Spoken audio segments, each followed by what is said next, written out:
Alright, welcome back to Planet Pariah episode 20 with me, Val. And me, Noah. And a special guest, my mother. Mommy. Mommy. Alright, hello. Say hello.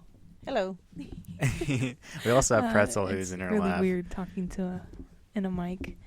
With somebody else in the room. Yeah. Oh, this is going to be like our spooky episode, because every 10 episodes we have the paranormal related episode. So that's why we have Cynthia here. Because, what do you say? Well, since I've been little, I could always feel a presence, and whether somewhere near me or I would actually see an actual figure of a person that I know that wasn't actually physically there, but I could see them. I don't know if that makes sense. So like, if it wasn't a person, so I guess it was possibly a ghost or a spirit. And, I mean, since I was a young girl, I would dream about the very first thing that I remember was I would dream about this young boy, and I would see him first in this house, and really, really big old house. And when I was about maybe 13 or 14, I recognized the house. It was in an older part of San Antonio.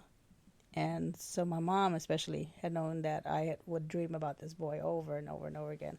And when I actually recognized the house, she drove us over to the house so I could knock on the door and literally so. Wait, so had you ever been to that house before that? Oh no. Mm-mm. Whoa. Okay. So it was somewhere downtown San Antonio area. There's been so much construction now, but I would say now it'd be like probably like straight 35, like you're coming from Austin going into the downtown San Antonio area. But it was just an older house. I mean, it had to have been, I guess, at least 100 years old, if not older and stuff at that time. So that was in the 80s. No, that would have been the 70s. The 70s. Oh boy. So yeah, it was in the 70s. So in the 70s. So y'all knocked on the house and... Yeah, because, being of a, Hispanic background, stuff like that, the fact that I would have basically, I guess, like really, what you call it, nightmares about this, boy just wanting my help with something, wanting me to help him with something. My mom would take me to what they call like a curandera, or I think that's how they call it. But anyway, it would be where, kind of like a witch doctor. And they would do the egg around your body and stuff, and of course prayers and everything else too, because I'd wake up screaming and afraid and stuff, because I knew it was basically a ghost of somebody that probably that was dead and stuff. And so when I actually recognized the house later as a teenager, I my mom was very adamant about wanting me to hopefully stop those dreams and stuff. And so we went to the house, knocked on the door, and so on. And the people that were living there at the time weren't the original owners, but apparently either, the family beforehand either had a child that was that I don't remember if they were sick or if there was an accident that had happened, but there was a boy that had passed away in the house. Why though? I mean, if there was even the same boy or not, why I ended up having dreams about him, I honestly don't know. And I can't remember if actually there was more to it then. It was one of those things that scared me enough that I wanted to just forget about it, type of thing. Yeah. Was it scary because it was like he looked scary, or is it just because like he didn't look scary? I just knew he wasn't alive. Yeah. I mean, that's a weird thing. Yeah.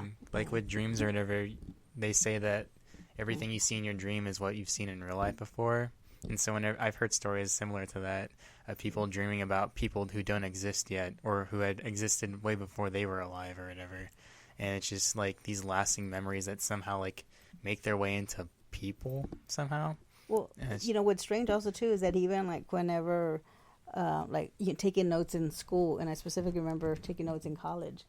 I would always write, and I would have to look at my notes then to know the actual date, but I would always write a whole nother year, which was like 50 years before, over and over and over again. Excuse me. You're good. Well, is she gonna come back? I don't know. Okay.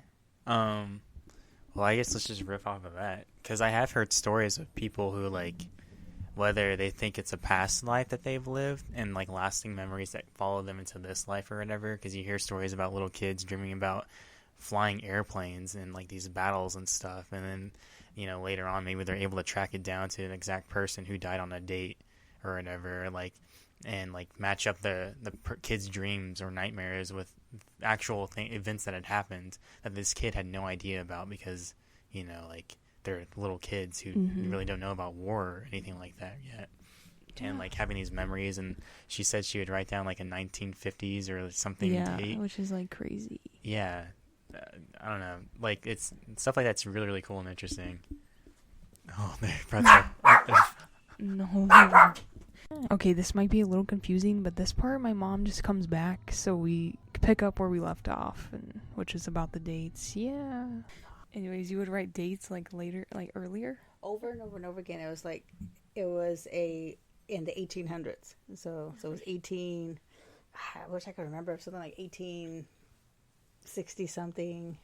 So it made me, at that point, I was really interested in reincarnation, and wondered if possibly I had maybe known this person at one time or something, or, you know, or maybe that's why I feel like I have the senses that I do. I know as far as years later when my niece was born, you know, she's in her 20s now, but she's talked about having the same kind of feelings, that like what she sensed, that, you know, people that were there, or she's actually seen somebody that has passed, like, you know, walk right in front of her and stuff, like if they were still there. And I know that I've experienced where you recognize a friend or somebody, you know, was coming towards me, and then later on finding out that a week before they had died. And so when I saw them, they already were dead. And so, and as friends that have been ill, just, you know, kind of, you know, sensing that they already were going to pass soon, I guess, because of being able to see them already on the other side, I guess, if that makes sense. You know, like if they... While they were still alive? Mm-hmm. Wow. And so, yeah. I know it's kind of strange. Yeah. That's really cool. That's interesting. Does it still happen now? Yeah. Oh, yeah. The last time was actually, I mean, as far as like with my, you know, with a friend that was about to pass, was actually, you know, just last summer and stuff. But one of my mom actually experienced something with me when Valerie was born. We had just brought her home from the hospital, and my mom had stayed in my room to help take care of Valerie. And as Valerie was laying on the little baby carriage next to my bed, I was looking up, and literally two of my mom's sisters that had passed away were hovering above the bed. And I woke up, and I told my mom, you know, I mean, I woke up my mom to tell her that they were right there. And so she was looking up, and she just said, you know, she called them by their names and told them, okay, you know, go, you know, y'all be careful, but go away, you know, because, you know, she was afraid that they were coming to take Valerie away, you know. Oh, shit. Yeah. And I was thinking more that they were just coming just to see you. Yeah. You know, but my mom was like, no, because, you know, she didn't want to mess with any type of spirits like that. You know, she was like, no, because I guess they could take you away if they wanted to, you know. And, and so, do you think that? Do you? But I know also too, like even when you were little, you'd be looking up and around, you know, which I believe in that too. That, you know, the babies before they actually. Yeah, like toddlers are more sensitive to that sort of thing. Yeah. They can sense things. And if you remember, your brother had had a friend. Oh, actually, you were little. You wouldn't know then. He had a friend that your dad and I never saw, but he spoke with, and he called him my buddy. My buddy. My buddy, and he would talk to him, and we'd hear him in his room talking. Dude, that's like I've read some scary stories that start out like that. Wow. Does he like remember it at all? I don't know if he'll remember it. I honestly don't know, but I know your dad will. I'd be so scared as a parent if that happens. Was Dad freaked out? Or? Yes. Dude, what do you mean? What kind of question is that? Of course. And even I mean, imaginary. Because you know how our bathroom's close to his room. Mm-hmm. There'd be times that when we know nobody's in the room, but we would hear things moving in the room. Oh my gosh, dude! My ghost roommate. Is that why Victor jokes so much that there's something in here? So possibly. I mean, your dad even says that there's several times that somebody would come and would like pull on his feet, pull on his toes, pull on his feet. So you say that you like the most recent time something like that had happened was last summer, right? Do you think that there are more times where you've been more prone to these sort of things, like these events? Like, have you been more sensitive at certain points in your life? I think the last summer thing is basically somebody that I recognized and I knew, mm-hmm. because I'm pretty sure it happens. I just don't know who the people are. So, because sometimes when you see them, I mean, not sometimes, when you see them, mm-hmm. unless they're hovering, of course, that's different. Yeah. They look just like anybody other person just passing around, unless, but it wasn't, not in my house here, but in my parents' house, you literally just see people moving through the rooms and stuff. And that's when I knew that was, that they weren't, supposed to be there. But that's an older house, right? So I definitely believe that there were spirits from that house that are there. Did you ever think any of them were like bad spirits, like a negative? Or could energy? you tell the difference? Could you? I think it was just my own self just being afraid of it and stuff. That I made it more than what it should have been, possibly. I mean, it's only been in what I think it would be in dreams that I would sense something was evil in my dream and stuff, and where I'd be, of course, trying to cry out to, right, for it to stop, but not in person. And sure, I mean, like when I lived alone and things like that, if I was afraid, I would just start praying and start praying, saying the rosaries and lighting candles and things like that and stuff. But I never, you really felt like something bad was going to happen. But I think that was just purposeful at the time, because I felt like I wasn't looking to invite anything that was evil, or because I'm sure they're there. I just don't ask for it. So clearly you believe in ghosts, yes? Like that's your statement. And okay. I believe in reincarnation. Okay. Oh, okay. Mm-hmm. Do you think what do you believe exactly? Hey, Pretzel, get my hat in your mouth. I believe that either certain as one person might be passing, their spirit wants to go on, and they'll go in to another person that possibly is just being born, or even years later, because they're still around and stuff. Okay, so then do you believe in like the whole past lives of like, if you have this connection for someone, then maybe in a past life they've... Yes, definitely that. I believe that. And that's why I think that that connection that I, with the very first person, which was the young boy, and if I had known ahead of time, maybe I would look at, I think I have all my notes at home and stuff like that, but I actually, tried, to find out, who it was, and I think I even had a name and stuff like that. But like I said, since I was younger, and it was still in my 20s when I would still see him. My grandma used to see stuff all the time because she lived in this house, and that was a really old house or whatever, and her siblings would always see like things happening. We might get to this in another episode because I want this to be kind of focused around you and your stories because you have a lot. I didn't know half of this stuff. It's really interesting. I mean, neither have I. Oh, really? It's like interesting. Because I was looking at your face and I was like, oh, she's heard this before. And then you would like make a face and it's like, wait, what? Okay. No. But yeah, do you think that...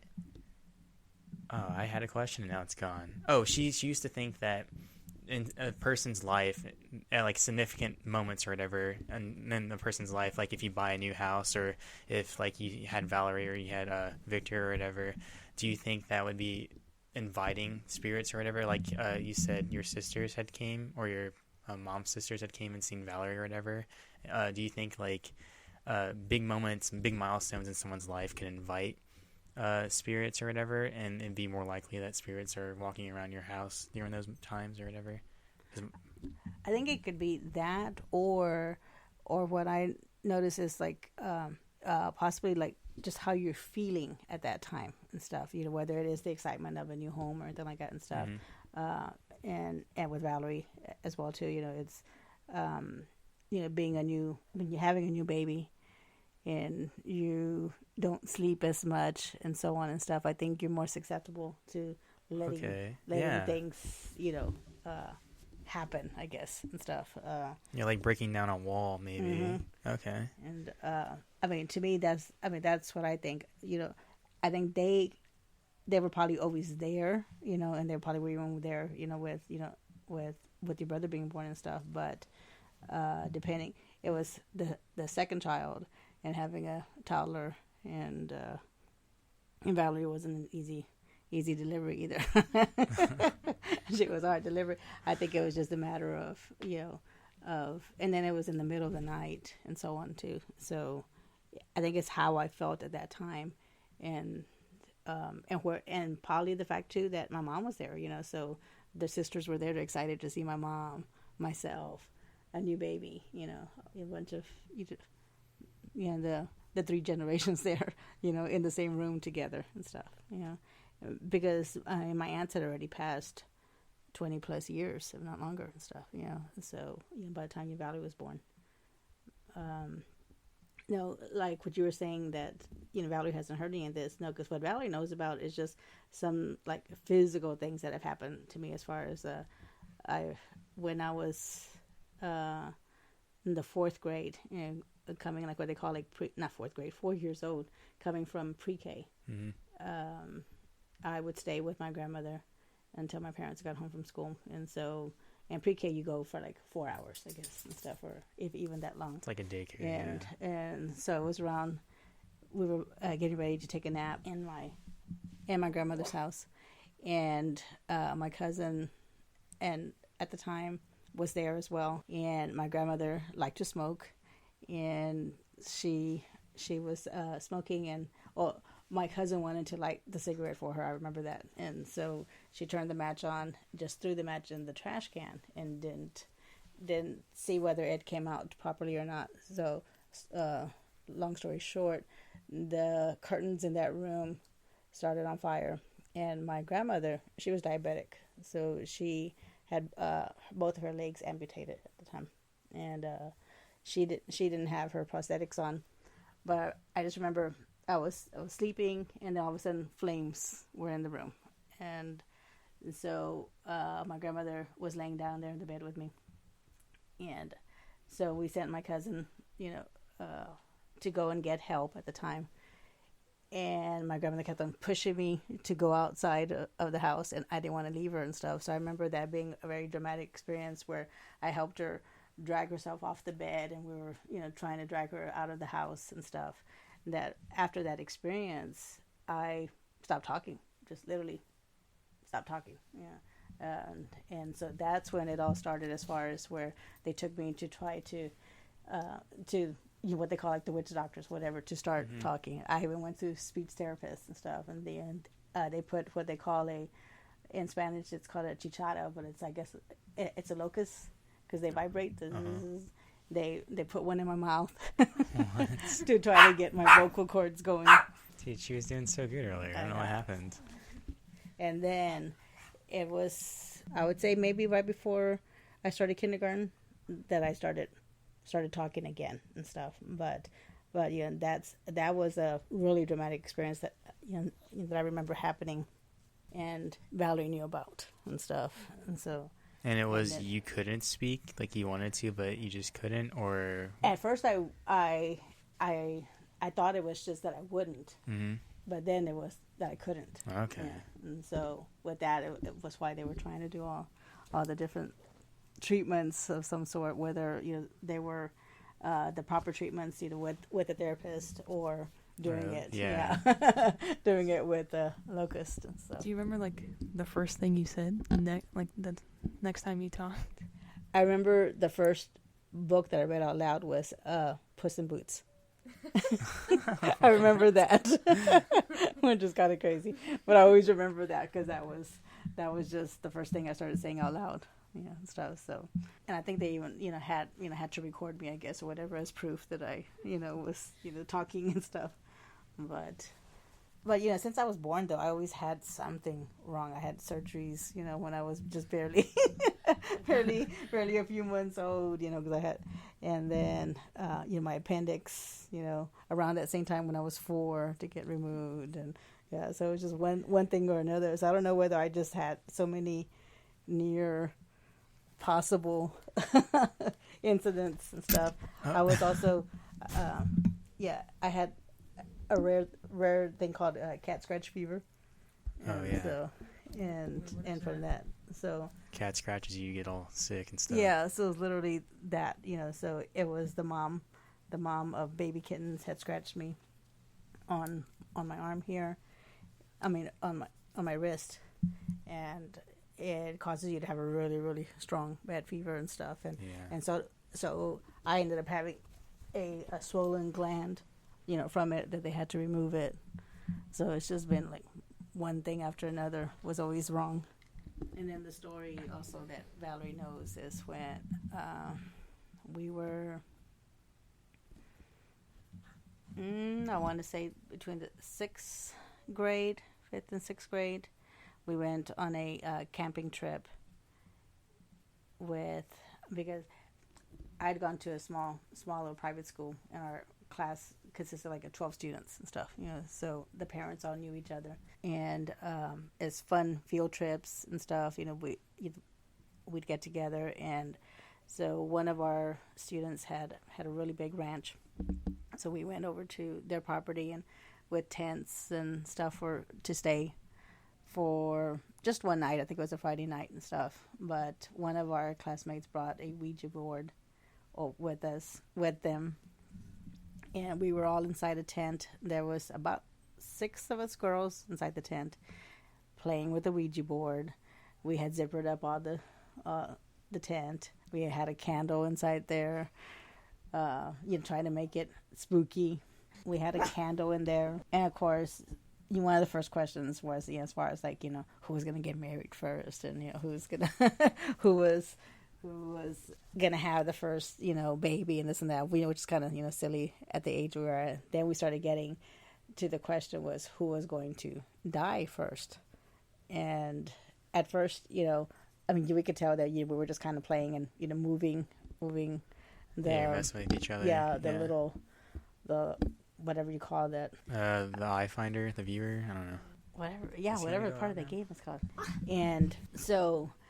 as we were just kind of like, giggling and laughing, and just being silly about it and stuff, we weren't touching the item anymore. Mm-hmm. And, what do you call it? Just the viewfinder, I guess. Okay. And so, anyway, as we were getting ready to, go ahead and finish the game, because I remember one of the girls started crying because, she felt that, that maybe, somebody was trying to push it towards, her and stuff like that and things.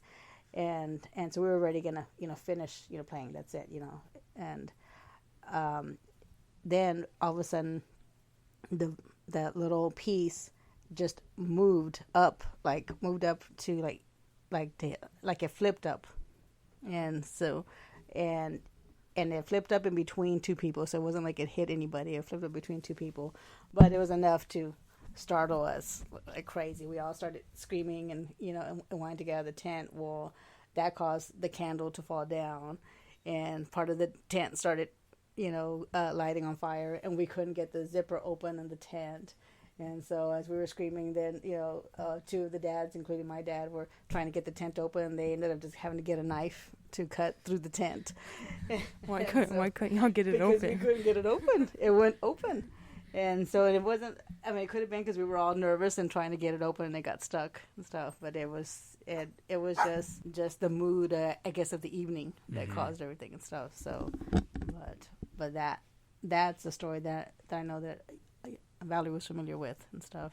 Why do you think you keep most of the stories to yourself, or the ghost scene? Why not tell people, or is it just your own thing? Or well, I think it's because for a while, as I would share it with my mom, and with my dad and stuff, that it just turned into, as far as fearing the evil, I guess, and stuff, and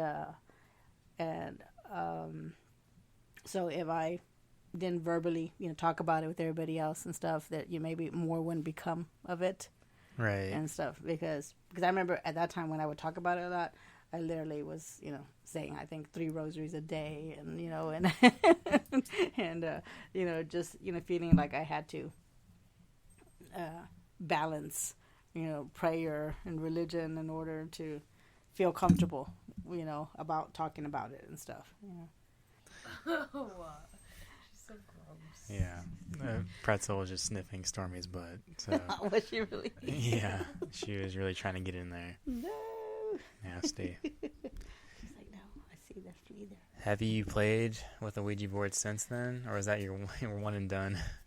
We did it literally one more time, actually, at your dad's house when we were teenagers and stuff, but I tried staying away from it because my godmother was when she was in her 30s, I guess it was, or maybe it was, I guess it was in her 30s. She was playing it with I guess friends and stuff, and it got to the point where she couldn't sleep at night because whenever she would go to sleep, she would dream that something evil was coming for her. Something evil was trying to get her, to the point that where she pretty much almost had a nervous breakdown, or I think she actually did. But back then you didn't know that that's what it was called, because I was younger and stuff. Right. And my mom always said that it was because they were inviting the spirits into their, into their lives and stuff, But I know there's a difference between good spirits and evil spirits. But I guess once you play with the Ouija board, you're inviting. Yeah, there's no filter. Anybody. Yeah. Okay, we're back. Me mother is gone. A little too much with Pretzel, nasty, running around. Hopefully, what you just heard is somewhat. Hopefully, you heard something. Yeah, hopefully it's not terrible, or you don't hear. You're gonna hear dogs. You're gonna hear dogs. You're gonna hear cat meowing. You're gonna hear phone call vibrations. But hopefully you heard She's my a mom. very busy lady. Hopefully you heard my mom. I think you do. Yeah, and also it's really interesting to hear that coming from her, because a lot of it I didn't know. Yeah, like we said earlier, but I thought you did know most of these stories. So No. looking at you and you're reacting along with me, I was like, whoa, wait, what? Yeah, it's crazy, because if I had these stories, I would talk. But then again, also, I think back then it was kind of more taboo. Yeah, and her view is if you talk about it more, then you give it energy to manifest, which is crazy, because that's a whole totally different thing that she experiences that we don't even. It's like she's almost living a different life in a different world. Yeah. It's like there was a cartoon show back in the day where this guy could see monsters. Nobody else could see them, but they live among us, and nobody has any idea or whatever. It's the really, two worlds can't see each other, but there are people who can see both of them at the same time. It's really weird to me that she sees these things and isn't doesn't point it out when she sees it, or yeah, or tell it sounds people. like she doesn't know until she gets an explanation later on. Oh yeah. But I feel some she obviously knew, in her house, people walking around, or, okay, yeah, or the floating ones and all that. I think if you were any younger, she wouldn't want to scare you. Yeah, that's true. But a lot of what she said though, lines up with stuff that I from like all the stories I've heard from different people, I've kind of built up like a system or whatever that makes sense to me, and all the things that she was talking about checked off on that system or whatever. Like how like she was saying like how there's like a wall or a veil or whatever that like whenever like you feel a certain way, it's broken down. Like she was saying how like she had you or your brother, and like so she wouldn't sleep as much, so there was kind of like maybe a little more leeway for her to be able to see these things or whatever. Yeah. And that kind of goes into like this idea that people who do drugs and like, you know, aren't in like the most, you know, aware state of mind or whatever, or like a lesser state of mind, the lesser in quotations or whatever, because it might be the total opposite, but like they see these things and like have hallucinations and stuff. Maybe they're just seeing into the other side or whatever. But I also don't want to like disregard things that she's saying just like she just saw it because she's tired or something. Right. Because obviously that was just like one. Yeah, no. Yeah, I just wanted to make it clear, because then I also wanted, when she was saying it, I kind of wanted to play like devil's advocate of like, were you just seeing these things because you were tired each time? But then again, she had multiple. Like, she's done this her entire life. Yeah, exactly. It can't be. Yeah. So maybe your mom's just insane. But have I talked to about this on the podcast or whatever? How like whenever Steve-O was on the H3H3 podcast and he talked about this stuff. What? Like before he was sober, when he did tons of drugs, how he'd see like these spirits and these demons and stuff. Like whenever he'd do drugs, they'd be the same ones in his apartment or whatever. And like he like came to know them or whatever, and they had their own names and stuff. And there was like those that were mischievous or whatever, that he would like, they were just there to have fun and have a good time. Like they'd give him like a flaming sword, and there was some that would just scare him and like be mean to him, and there was some that were just cool and chill, and there was some that would just walk on through or whatever. They'd stop by, like see what's up, and then they'd leave or whatever. And he said like he came to know them as if they're real people or whatever. And then when he went sober, all that stuff stopped or whatever. He said that he believed that all the all the drugs he was doing or whatever had broken down a wall, that he was able to see this other side, like the more spiritual, whether it's a different dimension or whatever, or just like they're actual spirits or whatever that live among us that we just can't see or whatever. But he thought that it was the same thing of like little kids seeing stuff or whatever. And then as they get older, they just kind of forget because that part of their mind shuts off. But by doing certain drugs or whatever, you go back to that. You go back to that and you unlock that part of your brain again. Wow. And I was like, that is really interesting. And so that's something that I've hung on to since I heard it. And then having your mom bring up that point of like, you know, maybe it doesn't happen all the time during milestones, but like certain things, like a certain energy, like unlocks it in some people or whatever, and you're able to break down that wall or look through the veil for a little bit. Maybe, I mean, that same wall of like just straight up fear of like you being scared, so now you're more prone to like to see things. Yeah, just because I understand that too. Weaker, yeah. Yeah, and like plus kids have crazy imaginations, but what if it's like actual real stuff? Some of it's real stuff, and like their imaginations are formed because of stuff they'd seen before. Yeah, and maybe we're just telling ourselves that it's not real just to make it okay. Yeah, because I know like there's things that I imagine that like, you know, in the past they're like, yeah, it's clearly imagination, but where did that, you know, that like, where's the line? Yeah, I don't know. And like, cause like when I was a kid, like a little kid, I remember I looked outside my window and it was like right before sunrise, but I saw the pirate ship from Peter Pan floating in the sky. And it was like, wow. I remember I went back to the window 3 different times to see if it was still there, and it was, except it had moved a little bit in the sky. And it wasn't a cloud, it wasn't a balloon or anything. It was like straight up a pirate ship in the sky. And it was like, I remember it was vivid because like the sun started coming up, so the sky started changing in the background, but that pirate ship was still there. And then when the 4th time came by, I like went back to the window or whatever, and it wasn't there anymore. And I was like, when was that? Stuff like that. It's like, were you just a kid? I don't know. I feel like we're just shotgunning here. Like there's. Yeah, I know. I don't know. I'm kind of just still like taking it in. Yeah. Yeah, that's crazy. Because like it's even still happening for her. Like I don't like, you know. I thought one of the things I wanted to ask her was like, had anybody else before her had it in her family? Because she said her niece has it. Yeah, and I feel like definitely her mom, Momo. Mm-hmm.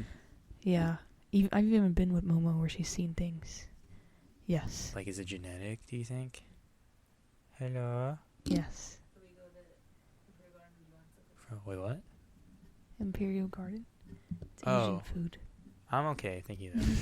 Thanks. Shit, what oh yeah, I know Momo has. Like, I've been with her when she's a very religious woman. Yeah. Very. And, she's had stories. Like, I want her on here. Like, she's great stories. Anyways, but...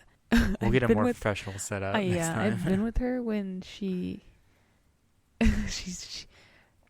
claimed or she was seeing, like, Jesus. Mm-hmm. And, you know, that might be, like, you know, whatever. Yeah. But she was, like, I'd never seen her so, like... She was so serious, and like me and Victor were like talking, or like, you know, she can't be serious, you know. Yeah. And she was like shh, and like telling us to shut up, and she doesn't she isn't like aggressive with us, or she's not gonna say shut up, you know, because they're little. Mm-hmm. She's like shut up, and like looking at him and like talking, and I was like just looking up and not seeing anything and thinking she's crazy, but she was like really into it. Yeah. Stuff like that, though, I have a hard time buying into. Because, like, there's also people who I know who say they've spoken in tongues before at church. And it's whenever the Holy Spirit taps into you and you just start speaking. Okay. And, like, it's not a language that people understand. It's like a bunch of gibberish. Interesting. And there's people who try to decipher it and stuff, and then people say they get some Portuguese, some Latin out of it. People think it's a dead language that they're spewing, but apparently, like, the person I talked to who said they experienced it, the person I was talking to about it said that it's just like a weird feeling, and like you just kind of like black out for a second as it overtakes you, and then you just come to afterwards. And it's just like I find it hard to believe. I don't know. I don't know if it's because it's tied to a religion or what, but I don't know.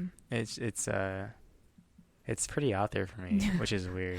I'm still just like in like, you know, taking it all in because it's like my mom. Yeah. And it's even still happening, like happened all her life. Yeah. And it's not like she has a reason to lie to me. Yeah. So it's like, dang, on her deathbed. It was all made up. Like experienced this, and it's just part of her normal life.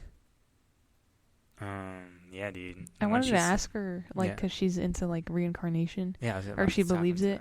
I wanted to ask her, because, you know, because then she said she saw her mom's sisters. Yeah. Above me. I wonder if she, like, thinks that, like, I don't know, like, when it's time for them to, like, reincarnate and not be, I guess, this ghost or we soul. should, like, try to map this out of all these different ideas and beliefs and stuff. And, like, try to pair it up to make, like, one ultimate, like, kind of answer or whatever. Because, like, maybe there is a middle ground. I'll say this. I really like the whole, like, listen to other people and, like, interviewing them type thing. Yeah, that was because, like, we don't have to work so much. We but can just not ask only that, questions. I'm like, because we both love to, like, hear people's, like, mind and, like, what they think. Yeah. So, like, I was, like, really into that and, like, actually... You know, asking questions. I liked it. It's like when podcasts get big and they have guests. Yeah. But I think my mom wants to be on, so... Really? Oh, and that's she cool. has stories, like my grandma's stories, her mom. Yeah, we should do it. We should get, like, another mic that's, like... Like, yeah, something. so they have their own. Yeah. Yeah, and she's religious, so she'd bring in a... Is your mom? Yeah. Oh, okay. Yeah, so... My mom's religious, so it's kind of also, like... she believes. I don't know. Yeah. Yeah, it's like I don't know. Because she grew up, you know, like with Momo and like they're crazy religious. And she was talking about the Hail Marys and stuff. Yeah, yeah. And so I want to know how. Yeah, next time we gotta do it more professional. We gotta ask. Imagine make having questions both of our before. moms on at the same time. And what if they like relate to something? You know. They might because they come from Hispanic backgrounds. Yeah. So around the they same have age, that right? whole like. My mom's gonna be. I think your mom's younger. My mom's like 48 right now. My mom's like, how old do you think my mom is? 52. I think she's just 50. Okay, so that's not okay. Dang, dude. Because my mom has Ouija board stories, or one that was really weird. I think I kind of talked about it before, maybe, but to you, man. Yeah, next time we'll have a more professional setup. We should probably be more prepared. We just kind of jumped into it, like literally. We were like, "All right, come sit on my bed." Yeah, and then of course Pretzel had to come. Pretzel had to come, basically like your mom's baby. That's really interesting. Yeah, I was surprised she said she believed in reincarnation too. Why? Because, like, you know, if you're a Catholic, that's not really a belief. that most Catholics would have. Yeah, I wonder if it kind of goes against, I think, but also at the same time, I've taken ideas and beliefs from religions and kind of made them my own so that I understood more. Oh, she's totally not super strict in certain, like, she definitely believes what she believes. Yeah. And she's also doesn't real strict about going to church and all that because of personal things. Mm-hmm. And yeah, but she, like, still, like, she'll pray before she eats every time. Like, she has her own thing that she's good with. Like, she's... Yeah. Yeah. I think it's really cool. Yeah. Yeah. Because Momo, yeah, I've talked about it before. Momo's really religious. Straight up lives by the Bible. And she's straight up, like, will make my mom feel bad for not going to church or taking us or any of that. So it's just, like, lame. That's, like, the type of shit, like... like, how are you gonna do that? I don't know. But yeah, I like how my mom just, like, does her thing and she knows what she believes in. Would you be weirded out if you lived her life? Like, how she sees stuff? Dead people walking in crowds of living people? Weirded out? What do you mean? I mean, I think it would be pretty interesting. I wonder if she's, like... Dang, I like wonder all these questions. Yeah. Like sleep paralysis. Like, I don't think we're gonna wait till crazy? episode 30 to do another one of these. I think I want to do it like maybe every 5 episodes.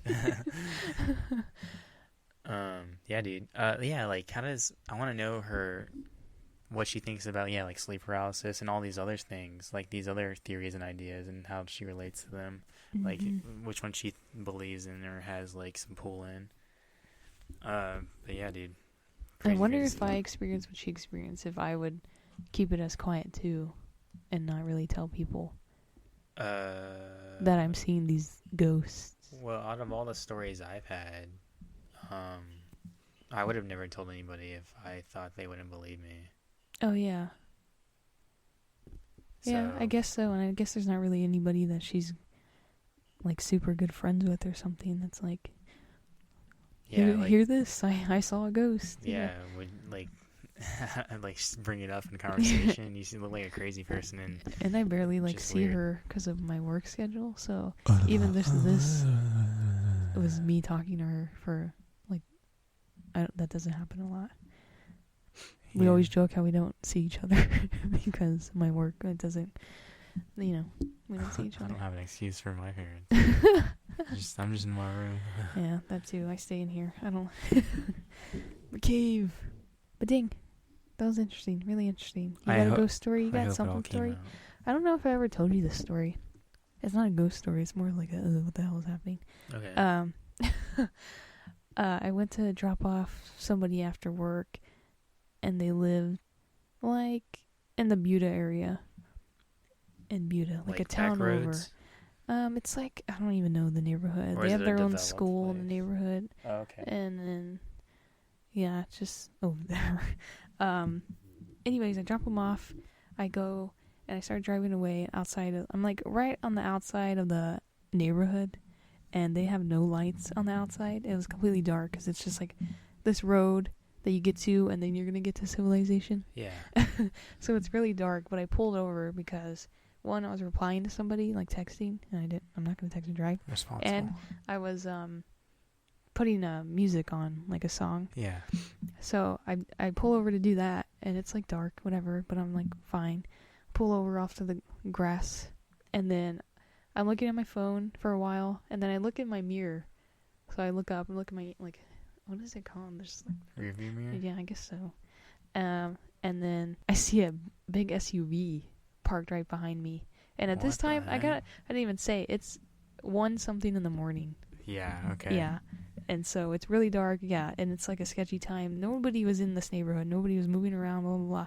And I didn't even see the lights come behind my car. Yeah, you weren't aware of it.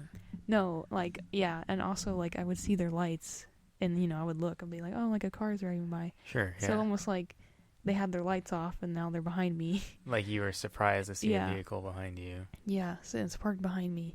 And then, so I keep looking at my mirror just to see if, like, anybody's, like, coming out, doing something. Yeah. And then they turn on their lights, like the little like dim ones, and then they're almost like, oh shit, it's too bright, and then they turn it off, and then I think at this point they turn off their car, but then now it was like super fucking dark because they had the light on and then off, you know, like your eyes adjust. Yeah. Now it's like really dark, and then I think they noticed that too, so they turn on their lights again, and then I keep looking at my mirror, looking at my left mirror, because I could see like the driver's side of theirs, and the door opens of their car, and then you see a hand like waving me over, like if I'm gonna get out of my car and go to their car, you know, but they're actually waving me over, like trying to come. I don't move, I don't do anything, and I'm staying because we're stupid. Like me and you like to see like the outcome of things. Yeah, like what's the? So I'm staying here and I'm seeing what's gonna happen, and then I don't go out, I don't go over, and so I see the leg like from my mirror, like the leg come out from the driver door. Yeah, they step out. Yeah, and and then at this point it was like super slow, and then all of a sudden they get out real fast and they run over towards me, and I was like, nope. I put my car in drive and I went, and then for a while, ew, the adrenaline, like ew, they ran so fast towards me, and then I put my car in drive and I left and I sped out there, and like for a while they're following me, but I went so fast down this shitty road, and they eventually just like stopped. But I don't know. I feel like I could have probably just been robbed that day. Or worse. Yeah, seeing my car is expensive, so like somebody seeing my car, they're gonna assume that I am like, I don't know. You got I money. have something. So yeah, I think that's definitely what they're gonna doing in this time in this area. I don't know, dude, because like not too long ago there was this string of people being pulled over by a fake police car. Oh, I remember that. Yeah. Holy shit. People being like, in the middle of the night being pulled over and on dark roads by a fake police officer. And like, I don't remember what would happen afterwards, because I think everybody was smart enough to like, once they saw this dude without a badge coming out. Damn, yeah, maybe that's what they were doing, because it's like they had the same type of car, like, yeah, legit. Around here, the cops are like SUV cars. So yeah, dude. But no, yeah, it was really. Yeah, dude, I don't know what I would have done. I think I probably would have done the exact same thing, honestly. But it's stupid because I would want to think that I would actually like maybe get out of my car if they like were waving at me. No. But at the same time, it's like the middle of the night. And it's like, dude, nobody who is out here right now is up to any good. And they just seem so suspicious with like how many times they were like, it's like almost they were planning it as they went. Of like, oh, it's too bright, let me turn my lights off. And now they're like, oh, it's too dark, let me turn my car off. But then they turn the car back on. I wonder if they knew that you were watching them or if you were just unsuspecting. Yeah, I know. Because if they were waving, it might have been like to see if you were like looking at them. Yeah. And then it's like, oh, they're not looking, so now I'm going to run over. Now they run over. Yeah. Yeah, I never thought of that. So if you hadn't paid any attention when you did, I know. You could have, you know. They literally creeped behind me. This could have been a solo podcast. I don't think I've ever had anything like that happen to me yet. I know I've had cars slow down next to me before. Mm-hmm. And like kind of like give me the up and down or whatever. And then drive away, and then I'd freaking book it to the closest like house of the person I knew or whatever, or like a park or a trail that a car couldn't go on. I've been chased by cars before. Yeah, I mean this time it was like a nice adrenaline rush. I was scared and I like kept looking at my mirror as I was driving fast because they were following me. But legit, where are the real cops when you need them? They're always like pulling me over whenever I'm skateboarding somewhere, and it's like, well, it's just routine or whatever. It's like, okay, well, where are you at when these people are like being kidnapped and shit? It's annoying. Like these cars. Yeah, like, dude. Maybe they drove up to you without lights on. Yeah, that's what I'm thinking. Because I would have noticed. Yeah. Because, you know, my car's like smaller. So, like, the lights of that car, when they're behind me, they're right in my mirror. Face. Yeah. Yeah. Dang, dude. That is scary, but not spooky scary. Yeah, no, like real life no, scary. real life, yeah. I'm surprised I have never said that. Because, yeah. Wait, when did that happen? It happened like it was before, maybe a little after you quit working with us. Yeah. Yeah. So. Because it was like one of the nights that we went out, like Caroline and Adam. So like we were out late, and then Yeah. So, okay. Yeah, that's towards the tail end of all those fake police car stuff. Mm-hmm. So maybe oh that damn was a shit! I little bit guess of that. so. That's interesting. Mm. Could have been killed. I want to keep going, but like, I don't know how much of the first half is usable. I know, and I'm already gonna edit all that shit. Oh Yeah. my god. So I mean, we can, I think this is just like good enough because there's stuff I want really to talk interesting. about, but like they're kind of like, you know, it's not gonna take 5 minutes. It's gonna be a conversation. Mm-hmm. So I mean, it's up to you, man. We can stop it and do another one. A bonus episode. Yeah. Okay, let's do that. Let's okay. do that. All right. It's been Planet Pariah, episode 20. Don't be mean to my mom. If you want to follow us on anything, we're on Twitter and Instagram the most at Planet Pariah, or just search up Planet Pariah Podcast. Subscribe, hit the bell, leave a like or dislike, comment, say hello. Say hello, Cynthia. Anyways. Yeah, say that. It's actually really good. Anyways, it's been fun. Adios.